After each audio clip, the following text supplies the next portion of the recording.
Boa noite, pessoal. Retomando aqui o nosso bate-papo.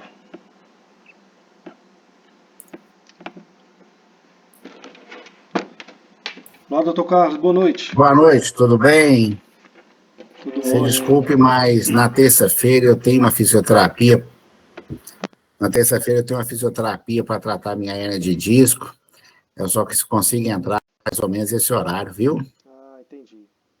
A gente pode tentar ver com a turma aí, se eles concordam, a gente mudar o horário, jogar um pouquinho para mais tarde. Eu tentei ver lá sobre o dia, né? Mas a maioria prefere realmente na terça. É. Mas a gente pode Não, ver se tudo tem. bem. Porque como depois você manda a reunião gravada e tudo, fica tranquilo, viu? Dá para participar. Tá ótimo. Aproveitando, doutor Carlos, o senhor também chegou no finalzinho na aula passada, né? Mas conseguiu pensar um pouco sobre o propósito do seu negócio? Essa semana foi uma semana. Ó, eu comprei o livrinho, rapaz. Que Devo bom, terminar ele hoje. que bom. É, Ótimo. é interessante realmente, né? Esse foco no cliente e tudo. Mas eu pensei depois daquele dia, mas depois, rapaz, a gente recebeu tanta notícia, Unimed reduzindo o valor dos Meu honorários. Deus. É, cara, uma loucura, uma loucura. Nós estamos vivendo esse ano na saúde aqui em Montes Claros. E aí, assim, aí estou focado no financeiro, reunião, ver onde é que a gente pode cortar mais, sabe, reestruturando tudo, porque essa Unimed, para nós aqui em Montes Claros, né, é o principal convênio nosso, né? A minha clínica, por exemplo, atendia em torno de 45% de Unimed. Uhum. E eles, além de não reajustarem, né, já há 2 anos, eles reduziram agora o honorário em 31%. Misericórdia. Então, assim, as contas não fecham, né? Aí fica difícil. Não sei se você está sendo impactado nisso aí também, não sei a sua relação com a Unimed, mas nós que somos cooperados, né, sem contar que eu tenho que pagar agora em junho um valor, né, para cobrir a, O o déficit. déficit que deu, né, Uhum. Sim. Então, eu ia realmente reunir com o pessoal, mas o que acontece? Aí eu comprei o livrinho, chegou no sábado, eu acho, e aí eu comecei a ler, e eu falei, eu vou terminar de ler esse livrinho para me reunir com a equipe. E essa semana eu fiquei muito focado numa reestruturação da clínica para equilibrar, né? Para equilibrar realmente Sim. as contas e tal, sabe? Porque realmente esse ano está muito difícil para a gente que trabalha com convênios, né? Uhum. Você pega o IPSENC sem reajuste há anos, esse ano de novo sem reajuste. Uhum. Nossa, tá complexo. Tá. Muito complexo e é uma realidade, não só das empresas de saúde, mas do nosso momento, que não tem como. Eu estava ouvindo hoje um grande empresário que está nas redes sociais, ele falando sobre isso. Antigamente você tirava ali alguns dias, ia para um hotel, fazenda com sua equipe e tal, para fazer um planejamento estratégico. Você conseguia fazer um retiro, né? Hoje é impossível, você não pode parar 1000 demandas ao mesmo tempo. Então, nós temos que trocar a roda do carro com o carro em movimento, né? E o que a gente não pode é cair no erro de não planejar, porque é muito fácil a gente cair e ficar absorvido no operacional, né? Isso é natural. Nós que começamos um negócio do zero, empreendendo com nossas próprias mãos, né? Então, acaba que nós nos tornamos muito operacionais e é fácil a gente ser envolvido nisso. E é muito importante que, mesmo fazendo operacional, a gente consiga dedicar um tempo para esse planejamento, especialmente nesses momentos de crise, momentos de decisão, momentos onde realmente cabe reflexões profundas, né? E um replanejamento do nosso negócio. Sobre a saúde especificamente, essa bomba está estourando já tem muito tempo. Que eu me lembro aqui, os primeiros congressos do meu segmento, né, de home care, 2014, 2016, ah, era muito falado sobre o problema de custo da saúde. Todos os anuais me falhou o nome aqui agora, da Associação de Hospitais Particulares, todos os anos ela lança falando sobre a inflação da saúde e que ela nunca acompanha a receita, né? Então, É a sempre é ANAC, né? desproporcional. É isso. Acho que é a ANAC. É. Então, sempre o custo é muito mais ascendente do que a receita. E mesmo que a sua receita seja crescente, mas as margens vão se espremendo, né? É. E eu O percebo. problema foi esse. A gente tem um movimento, continuamos com um movimento de clientes tranquilo e tal, só que as margens vêm pá, e agora chegou, esse ano, assim, chegou no limite, entendeu? E aí é onde eu falei que eu tô tendo que reavaliar todo o meu negócio, custo, funcionário, tudo, para a gente continuar de pé, né? E agora veio o piso salarial da enfermagem, né? Que é bom para a categoria, mas para as empresas, os empresários, é difícil, muito difícil equilibrar isso. É. Então, mais uma Olha, coisa. muitos serviços aqui, médicos, por exemplo, principalmente na nossa realidade aqui no norte de Minas, é impossível pagar esse piso. É impossível. Você não tem. Olha bem, eu tô numa situação, assim, em situação difícil de equilíbrio financeiro sem o piso. Se colocar o piso, para você ter uma ideia, esse mês agora, do mês passado, do mês passado para esse mês, nós dispensamos 3 funcionários, Uhum, sem o piso. Se uhum, entrar o piso, o impacto para nós vai ser em torno de R$ 18.000. Ou seja, eu não sei, realmente eu não sei como é que eu consigo pagar isso, uhum. né? Não Ah, sei o que vai dar, ainda a coisa tá nesse negócio aí, aham, e eu também não acredito que o governo vai ter dinheiro para pagar esse piso, não, sabe? Porque, tem dinheiro esse ano, mas você vê que a arrecadação está caindo, né? sim, Não tem jeito. sim. Então, nós vamos esperar até sexta-feira, que é a data final do colegiado do Supremo, né, para decidir esse tema. Mas está todo mundo assim arrepiado, né, sem saber como vai lidar. A expectativa é que haja abertura para negociação com os sindicatos, e a gente consiga chegar aí em um equilíbrio. Mas é o que o senhor falou mesmo. Todos os anos que se passam, as tabelas vão ficando paradas sem reajuste e agora estão até regredindo. E os custos não param de subir. A inflação de medicamentos, de materiais de 2021 para cá foi uma coisa absurda, né? Muito distante do IPCA. Então, às vezes, a gente amarra os contratos com o IPCA, mas a inflação da saúde segue outra lógica, né? Então, é difícil mesmo. E é por isso, doutor Carlos, que a gente precisa, assim, de uma sabedoria, precisamos, muitas vezes, reinventar o nosso negócio. E tem muito a ver com o tema que nós estamos tratando aqui hoje. Eu fiz uma exposição aqui sobre o tema da grande missão.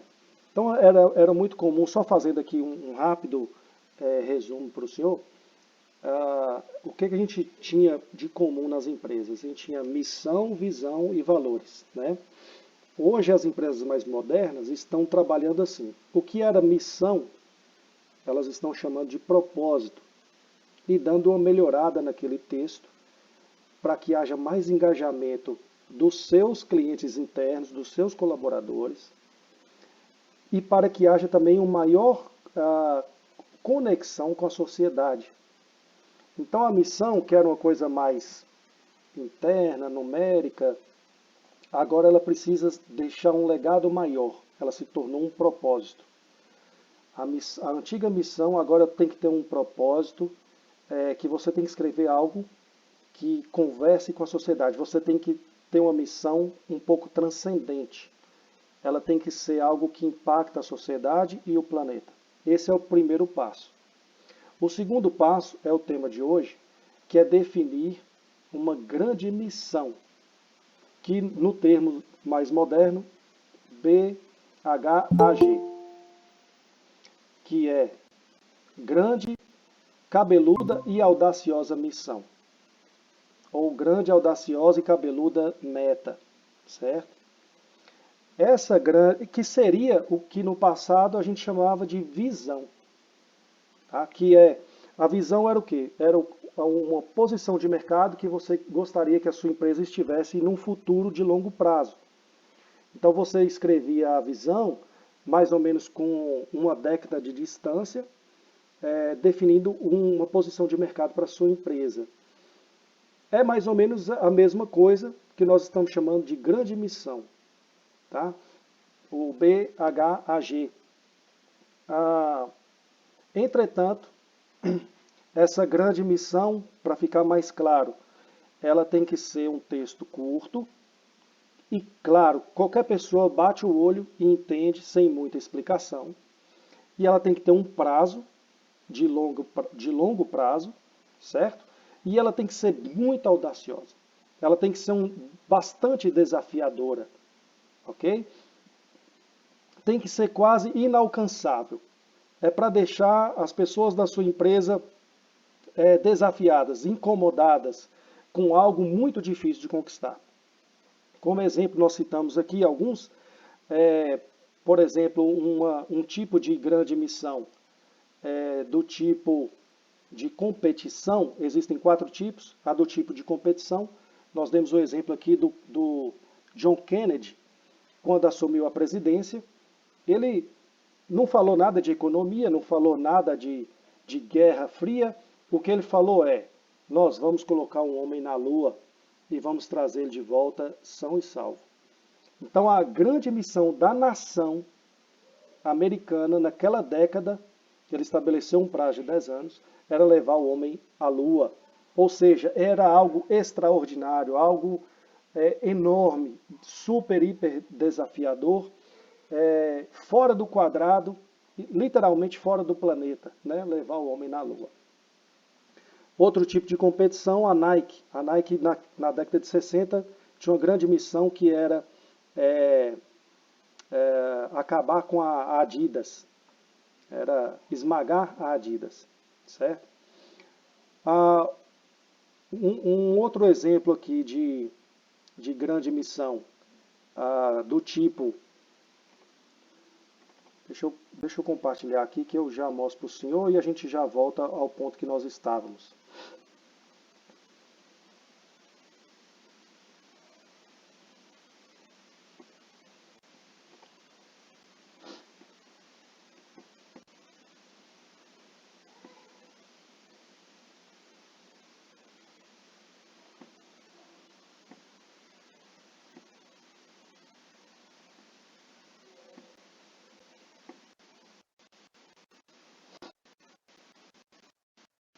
Estão vendo a tela?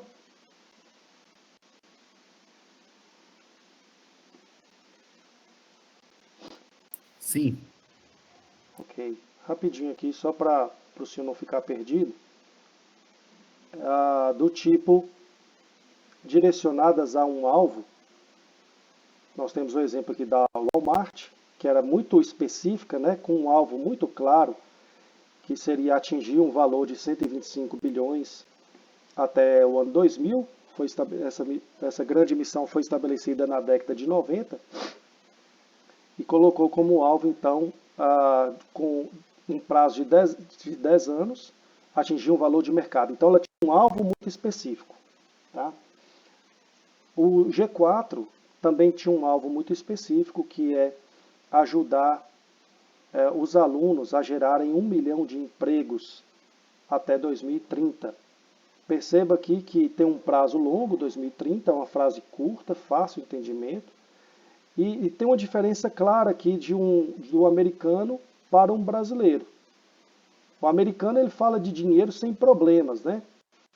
Já o Brasil, a gente não aceita muito bem falar de crescimento financeiro. Então você tem que usar outras palavras. Aqui o G4 usou o verbo ajudar, que tem um cunho mais social, né? Mas está subentendido nesse texto que para ajudar os alunos a produzirem 1 milhão de empregos, eles têm que ter muitos alunos, eles têm que crescer, né? Então o crescimento da empresa está subentendido aqui, tá bom? Do tipo competitiva, essa do John Kennedy, que eu falei com você, que ele estava competindo com a União Soviética, de quem quem levaria o homem à Lua primeiro. A Nike, né, esmagar a Adidas, é do tipo de competição também. Uma grande meta aqui, uma grande missão exemplar, que é quando você coloca uma grande meta de alcançar alguém que é referência no mercado. Então, exemplo, um hospital que coloca como grande meta ser como o Hospital Albert Einstein. Pronto, só dele alcançar aquilo ali, ele já é um grande resultado para ele. Alguém entrando aqui, deixa eu ver. Tem. Da transformação interna, que a Netflix, né, que ela descontinuou o serviço de DVD e migrou então para o serviço de streaming. É uma meta de transformação interna. Tá? Eu dei o exemplo aqui também da Cuidar. Nós estabelecemos a nossa grande missão, deshospitalizar 10 mil pacientes até 2030. Percebe aqui também que tem um prazo, né, um longo prazo, uma frase curta. Ela é numérica, então ela tem um alvo muito claro e ela tem um cunho social, deshospitalização de pacientes. Subentendido aqui está todo o crescimento da Cuidar necessário para atingir esse resultado. Ok? Sobre o assunto que nós estávamos falando, eu quero fazer uma reflexão com o senhor aqui, eu acho que é muito rico para todos que estão participando, que é o seguinte, na minha humilde percepção, o mercado de saúde passa por uma transformação. Ele é resistente porque existem grandes forças que não querem essa mudança, né? Então, mas ela está acontecendo, então os grandes players do mercado de saúde estão perdendo força. Então nós tínhamos antes muito poder na mão de médicos que comandavam o hospital, que ganhavam muito dinheiro. Essas pessoas não estão ganhando tanto dinheiro assim mais, né? Entraram vários novos entrantes aí, né? Vários médicos entraram no mercado e mudaram esse mercado. Então as clínicas se modernizaram muito, tem um bom atendimento ao cliente. O médico agora não é a hora que qualquer hora que ele quer atender o paciente, né? Agora é o paciente que escolhe o horário. Então muita coisa já mudou. E o plano de saúde, também que mandava e desmandava, agora também está perdendo força. Especialmente esse ano, virado do ano passado para cá, nós tivemos ano passado parecia que o efeito era diferente, porque nós vimos a Apvida, Notre Dame, crescer assustadoramente, vimos a Redditor, todo mundo indo para a Bolsa de Valores e estourando ações lá em cima. E aí, na virada de ano, eles despencaram, né? As ações derreteram. Então, agora eles estão tendo que justificar, explicar para o mercado que eles ainda são sustentáveis. Mas gerou aquela dúvida, será que vocês são sustentáveis mesmo? E esse efeito que nós estamos vendo aqui na nossa região é um exemplo clássico de um plano de saúde que não é sustentável da maneira como está. Né? E se ele não repensar o modelo de negócio dele, ele vai quebrar. É fato. Então, isso não é de hoje. Isso aí talvez tenha uma década que isso está nos temas de congresso, pelo menos dos congressos que eu fui, a gente ouvia muito falar sobre isso, e falando até de mudar o modelo de pagamento, que não pode ser mais pagamento por serviço, tem que ser pagamento por resultado, mas muita coisa ficou só na teoria e muita coisa não foi levada à prática. No meu ponto de vista, humildemente falando aqui também, eu penso que é um momento de nós empresários repensarmos nossos negócios. e criarmos aqui objetivos, grandes metas de transformação. Entendeu? Então, eu vou dar um exemplo meu, da Cuidar. Eu estou num momento de extrema reflexão, porque mais de 90% do meu faturamento está com operadoras de plano de saúde, e eu estou repensando o meu negócio, criando maneiras, estratégias comerciais, de tirar isso das operadoras e voltar para o público particular. O senhor entendeu? Outra coisa, criar novas fontes de receita. Então, além do meu serviço de saúde clássico, será que eu não posso vender outras coisas, outros serviços para esse mesmo paciente, criando uma esteira de vendas? Então, eu estou fazendo essa reflexão e pensando, por isso que é tão importante o planejamento, porque essa meta que eu estou pensando agora para o meu negócio, talvez não seja bem uma meta de crescimento, mas seja uma meta de transformação, de mudança. Então, talvez o momento não é buscar novos convênios. Não sei, talvez o momento seja, não, nossa meta vai ser criar novas fontes de receita. Nós vamos pôr a cabeça para pensar, vamos quebrar a cabeça, a criatividade, para buscar outras maneiras de ganhar dinheiro com o nosso negócio, dentro do propósito, dentro dos nossos valores, dentro da nossa cultura, mas trazendo outras maneiras. Então, novas fontes de receita no meu ponto de vista, nós precisamos diversificar nossa carteira e buscando aí o público particular. Criar maneiras para isso ser viável, entendeu? E aí é um pouco revolucionário, né? Porque a gente está muito acostumado com o modelo de contratação de serviço de plano de saúde, e aí a gente tem dificuldade de pensar fora desse modelo. Mas eu penso que não tem outra maneira. Nós vamos ter que quebrar a cabeça mesmo para viabilizar o serviço para público particular. Olha bem, Daniel, não, perfeito, realmente o cenário é esse mesmo, né? Essa questão, quer dizer, a saúde suplementar está em crise mesmo, né? Está difícil fechar essa conta. Então, você vê que todos os planos estão pagando cada vez menos e o custo da saúde, a inflação nossa é acima de 15% ao ano, né? É diferente. Não é o IPCA. Não adianta um plano falar, não, nós vamos reajustar pelo IPCA. Não adianta. Porque a nossa inflação é bem maior, né? Principalmente depois da pandemia e tudo mais. O que a gente está pensando? Já estamos buscando novos parceiros, planos de saúde, está entrando no mercado também a tal das, como é que fala? Seguradoras, é interessante, seguradoras de saúde. Então, para você ver, a coisa já está se inovando, né? E buscar esse particular mais, né? A questão que, no norte de Minas, o problema do particular, que o particular se tornou medicina, como é que chama? Serviço popular, né? Ou seja, esses grandes clínicas populares e tudo, com esses precinhos, né?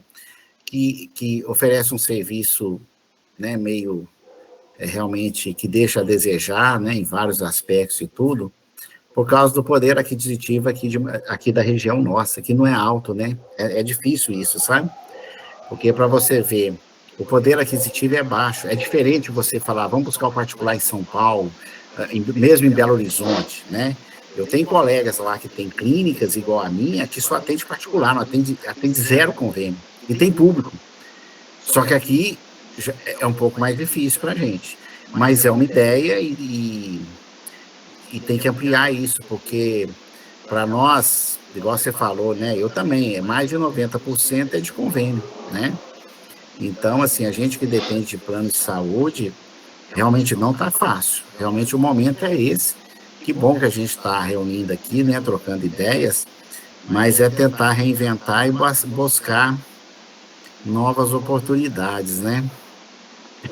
Estamos tentando, mas, por exemplo, Sim. Eu mesmo montei, né, tem 2 anos que eu montei o centro de vacinação, né, lá na clínica, para diversificar. Uhum. Só montar o centro de vacinação, ó, para você ver como é que o mercado é cruel, né? Primeiro,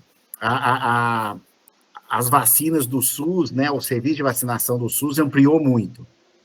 Aí as farmácias passaram a aplicar a vacina também a um preço, Uhum. como eles são muito grandes, né, eles compram com certeza mais barato que a gente, a um preço bem mais barato. E Uhum. como não é um negócio deles, eles podem cobrar praticamente preço de custo, porque o que eles querem é a pessoa girando lá na farmácia para comprando a medicação, que tem uma margem muito boa.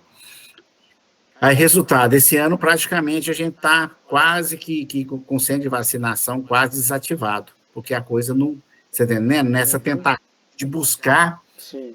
buscar novos nichos de mercado, Uhum. né? Fora aparelho digestivo, endoscopia e tal. Então, são esses desafios, mas para isso a gente tem que parar e pensar, igual você está dizendo mesmo, quebrar a cabeça, pensar fora da caixa Sim. e buscar novas alternativas, né? Isso mesmo. Exatamente. E é uma coisa a mais urgente, né? Algumas coisas que a gente pode fazer mais rápido, é pensar muito em diminuir custo. Eu ouvi uma frase também essa semana que eu achei super interessante. Um gestor falando assim, que quando você aumenta seu faturamento, você está aumentando, exemplo, se você aumentou o seu faturamento em 100 mil reais, um exemplo, mas a sua margem é, exemplo, 20%, seu lucro é 20%, então você não aumentou, você fez um esforço enorme para aumentar 100 mil, mas você de fato apurou 20, ok? Ok. Entretanto, a economia, quando você reduz custo, ela é 100%. Ou seja, se você economizar, se você cortar algum custo em 20 mil, você apura os 20 mil. Então, é mais inteligente e mais relativamente mais barato a gente investir em redução de custo do que aumento de faturamento. É mais eficiente, é isso Mais mesmo. eficiente. É claro que é desafiador, né? Mas É, é mais eficiente. O resultado vem mais apurado, mais rápido do que. Porque existe um dispêndio de recurso e de energia grande para aumentar um faturamento. E é, às vezes com alguns cortes, algum remanejamento, você consegue reduzir custo. nós estamos focados esse ano em redução de custo. O problema é que chegou agora, com essa crise da Unimed, que pegou a gente de surpresa, a gente chegou em funcionário, né? Então, por exemplo, mês passado, para esse mês, dispensamos 3 funcionários. Agora, já estamos pensando em talvez cortar o plano de saúde dos funcionários, que é ruim, né, cara? Mas olha bem, já chegou na carne, entendeu? Chegou na Uhum, carne. Inclusive de nós médicos, sabe? sim. Porque você vai reduzindo, reduzindo, e aí é aquilo que você falou na última aula. Você pode reduzir em tudo, menos naquilo que leva à percepção do cliente, menos na qualidade, Uhum, menos na percepção do cliente de qualidade. uhum, Você está entendendo? Por exemplo, nós fizemos um teste esses dias aí nessa redução de custo, que a gente distribuía para o paciente que faz endoscopia colono, um suco, né, de caixinha e uma bolachinha personalizada e tal, de uhum, água e sal, um pacotinho de bolachinha de água e sal. E a gente vem esses ansiosos. Só que ali eu falei, ó, vamos tentar reduzir o custo nisso aí. Tiramos a bolachinha, tiramos o suco e começamos a oferecer gelatina para o uhum, paciente.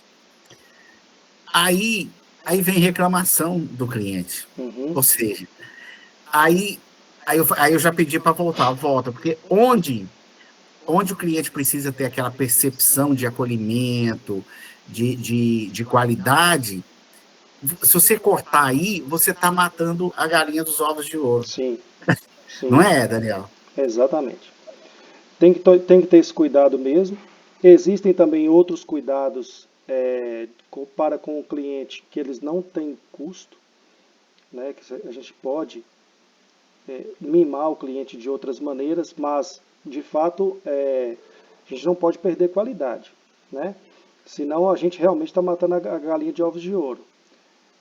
Mas assim, né, de bate pronto assim, só trocando uma conversa rápida com o senhor, o que nós estamos fazendo lá, nós também fizemos, mudamos estrutura, cortando custos, mudamos até enquadramento contábil, gerou uma economia enorme para a gente estava como lucro presumido e agora fomos para lucro real, economizamos bastante. Algumas estratégias, outras estratégias contábeis também, de dedução de impostos, está sendo muito, muito proveitoso para a gente. E agora eu estou lançando novos programas para atrair público particular, facilitando pagamento e buscando maneiras de viabilizar isso, de transformar esses pacotes de serviços, deixando esses pacotes mais comerciais, certo? E criando esteira de vendas para vender outras coisas para esses clientes. Nós estamos entrando nessa seara, entendeu? Estou apostando muito no público particular. Estou apostando muito no público particular. Tem como eu já estudava algumas empresas no passado e hoje tem empresas muito interessantes que conseguem com que o cliente particular pague um ticket alto, porque ele faz todo um comercial, um marketing em cima disso e faz também uma facilitação de pagamento. Então, por exemplo, É, aqui na nossa região, né? Eu me lembro que, olha que eu vou pegar esse case aqui, tá? Não vou entrar no mérito da empresa, mas só um case. Clínica Sorrisos. A Clínica Sorrisos, depois ela fracassou, mas ela entrou com uma pegada super interessante no meu ponto de vista. Em Montes Claros existiam várias clínicas odontológicas pequenas, de repente chega uma clínica Sorriso, começa a revolucionar, entregando tecnologia, bom atendimento, boa estrutura física, e ela entrou com uma grande missão, que ela colocou, na verdade, um propósito que ela colocou mais ou menos assim, uma grande missão de devolver não sei quantos mil sorrisos para as pessoas. Uma frase mais ou menos assim, que era uma frase bacana, bonita, de devolver sorrisos para as pessoas. E ela lançou uma facilitação de pagamento para implantes, que era uma coisa caríssima, pouca gente tinha acesso, pouquíssimas pessoas faziam implante, e de repente a Sorriso estava com fila de pessoas fazendo implante, pagando 30 mil reais. É um ticket gigantesco para a nossa região aqui, né? Mas ela conseguiu fazer isso, dividindo em várias parcelas, aceitava cheque, fazia um tanto de malabarismo, mas não deixava o cliente sair de lá sem o tal do implante, né? Então ela revolucionou. E muita gente pensava que não, esse pessoal mais classe C, classe D, não tem condição de fazer implante. Mas a Sorriso conseguiu. E era o maior público deles era C e D. Pagantes que pagavam o ticket alto, entendeu? Olha que coisa interessante. Eu vi essa semana, fiquei bem impressionado também com a pegada de marketing dele, as estratégias comerciais que eles estão usando. Uma clínica que franqueou e ela é especialista em implante capilar. Implante capilar. E aí o ticket, ela padronizou um preço de 12 mil. Olha que interessante. Então no mercado aí, dos que eu conheço, né, eu já ouvi falar de preços a partir de 16 mil. E vai embora, né? 16 para cima, implante capilar. E esse médico, ele construiu um padrão de clínica super refinado, muito bonito, vendendo franquias e padronizou um preço de 12 mil. Então ele fez um preço mais acessível, mas criou estratégias comerciais para pegar todo o público, todo mundo. E aí, marketing pesado, principalmente em internet. Entendeu? Então, assim, às vezes a gente tem alguns paradigmas de que o particular não dá conta, que o ticket é alto e tal, mas a gente precisa repensar, sabe? talvez o nosso produto ele não está bem embalado, não está com É, aquele pacote comercial, aquela embalagem bem comercial, e ele talvez não esteja também com uma facilidade de pagamento. Então, assim, é, eu na Cuidage, eu estou pensando muito nessa linha. Eu vou investir nisso. é interessante, né? É agregar valor, né? É o que nós estamos falando, é a percepção do cliente, né? Uhum, Você não pode economizar aí, porque é aí que está aí que tá o dinheiro. aham, Agora, assim, eu não sei sua experiência aqui em Montes Claros, mas a nossa experiência. Hoje, cartão, não tem jeito, né? Cartão, Pix, paga de tudo quanto é jeito. uhum. Agora, a experiência nossa com cheque já foi muito ruim, sabe? Cheque, Cheque cheque também eu acho que já caiu em desuso. já acabou, Eu né? falei aqui da Sorriso, mas já tem alguns anos, né? Eu acho que hoje Eu não é sei a simples. questão de boleto, né? Fazer boleto. A gente vê muita gente fazendo aí, né? Um plano de boleto e tal. Não Eu sei, acho que é talvez é uma arriscado. opção. Eu acho que é arriscado. Também pode ser arriscado, né? Mas eu lembro que na Sorriso tinha assim, a pessoa podia levar lá 2, 3 cartões de crédito e dividia em 12 vezes. Eu acho que tinha até 24 vezes. É, Tickets altos. é. Tem que criar esse tipo de situação mesmo para captar esse cliente, né? Para a gente não ficar tão dependente, porque o risco é muito grande hoje você ficar dependente de convênios, né? É. Você vê, a Unimed praticamente esse ano, né, que estourou essa bomba aí, esse rombo, cara, puxou o tapete de todo mundo, hein, né? Hoje nós temos médicos, eu vou ter que pagar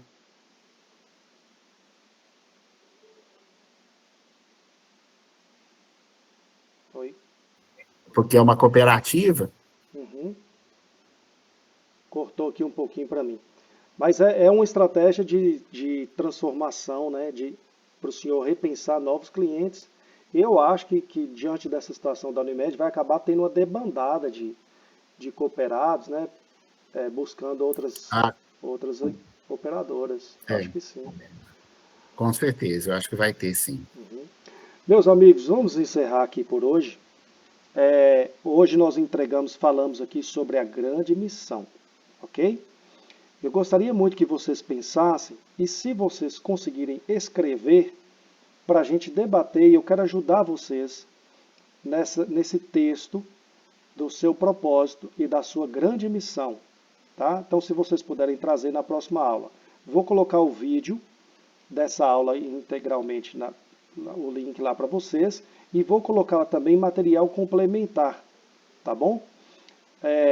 Na minha opinião, envolvam o time de vocês para essa discussão. Pessoal que está começando agora, que ainda está novo no mercado, já pensa grande, já construa sua empresa com uma estrutura, com uma visão de empresa grande, de uma empresa vencedora.